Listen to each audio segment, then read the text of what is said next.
Hello and welcome to another episode of Brew Time with me, Vincent Hung.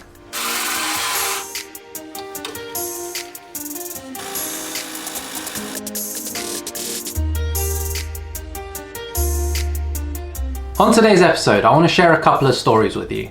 So about 9 months ago, I moved a little further outside of London into a bigger apartment. And because now we're a little further outside of London, I need to take the train into work. It's not a long journey, it's about 20 minutes. And because it's not a long journey, what I normally do is put my headphones in and zone out and listen to music. However, one midweek morning, I was on the train and it was particularly busy. Now since COVID, I seldom get on a train, let alone a busy train.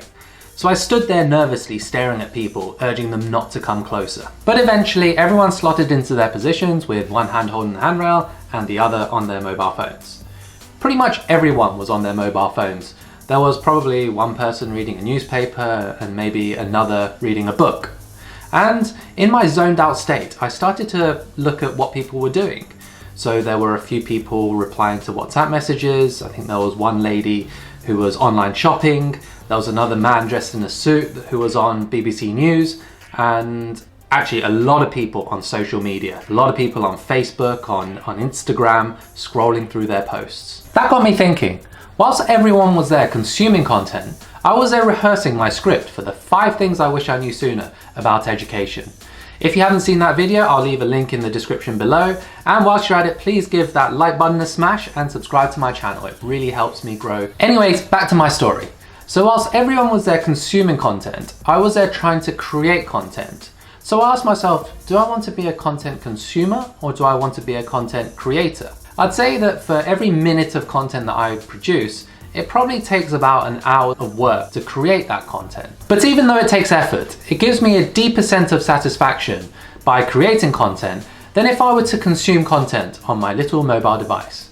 I also think that if I'm consuming content, a company out there somewhere is making money from me, be it my Netflix subscription, be it ads on YouTube, or if it's something that I purchase online.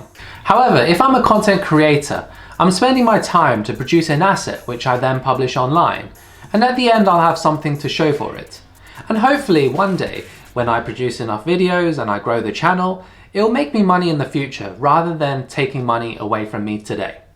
So the next time you consume something online, be it goods or content, I hope what you're consuming is enriching your life, which hopefully this video is doing. The moral of the story here is think about whether you can turn your consumption into something more productive, because I'm not sure I can be another one of those consumers that were traveling on the train that's either consuming social media or buying material goods. Speaking of material goods, my next story is going to be about a time when I went shopping. During the COVID lockdowns, I've been wearing the same comfy clothes on rotation. However, when the country started to open up again, I just thought to myself, these comfy clothes just won't cut it in public. So I went shopping. I went to London's most famous shopping street, Oxford Street. When I was there, I saw a clothing brand that I haven't worn or seen around for a long time. So out of curiosity, I went in to see what it was about. And going through their clothes, it all seemed pretty comfortable. It felt very soft and it didn't look half bad. So I decided to look at the people around, and there seemed to be a lot of different types of people shopping there. And there seemed to be clothes for many different occasions. For a few weeks after that shop, I started to notice people wearing this brand again. So I thought to myself, I wonder who owns Superdry. I decided to do a bit of research into the company, and I found out that it was actually a publicly traded company. It went public in 2010, and for the first couple of years it was choppy to say the least. However, in 2012 to 2018, it was on an upwards trend. However, in 2018, the share price went from £18 per share all the way down to £4.50 per share. And to make matters worse, because of the pandemic, the share price went even further down to £1 per share. After some more research, it turns out that the original founder of Superdry, Julian Dunkerton, had fallen out with the board and left the company in 2015. Now the company's share price did okay, or actually did well for the few years after he left. However, something must be fundamentally wrong for the share price to have dropped in 2018 from 18 to £4.50. However, in 2019, Julian Dunkerton returned to Superdry in an attempt to revive the brand. For those who are aware of Steve Jobs' career, will find this story strangely familiar. So Steve Jobs founded Apple in 1976, but then he left the company in 1985 due to a falling out with the board, very similar to Superdry. However, in 1997, he returned to the company when it was in dire straits to build up Apple to where it was when he died in 2011. Now, I'm not comparing Apple with Superdry because these are two completely different companies in two completely different industries. And let's be fair, Superdry's turnaround story is still underway and might not actually materialize.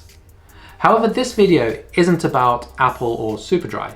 It's about shopping for stocks rather than shopping for goods. So why is this story relevant? If I decided to go on a spending spree and refresh my wardrobe, I probably would have looked fresh for about a year or so, but then a year down the line I might get bored of what I'm wearing and want to go on another spending spree. However, instead of buying the goods, if I bought the stock, I have skin in the game, I have a piece of the pie, and hopefully the money that I put in now will grow as the company grows. Going out with the mindset of what company should I buy, you see consumption in a different way. You start to spot trends and you start to notice what other people are buying. And if that particular company that you've identified is publicly traded, that's one of the ways that you can identify a good stock to buy. I'm sharing these stories with you because it's very easy to consume nowadays. It could be a convenience service like Deliveroo, who offer to bring you ready-made food right to your doorstep. Or it could be an Instagram ad who's showing you something that you don't actually need or want to buy in the first place. Or it could be Netflix, who create binge-worthy TV programs with the idea of keeping your eyeballs to that TV for as long as possible. We work hard, we earn money, and we consume goods and services. But what is the real value of that consumption? That's why I've changed the way I think, and I spend less time and less money consuming goods and services, but more time and money on shopping for stocks or creating YouTube content. I hope you found this interesting, and I've got you thinking about how and what you spend your time and money on. And if I have changed the way you might consume going forward, please let me know in the comments below. I really would like to know. Thank you for watching, and I hope to see you on my next video.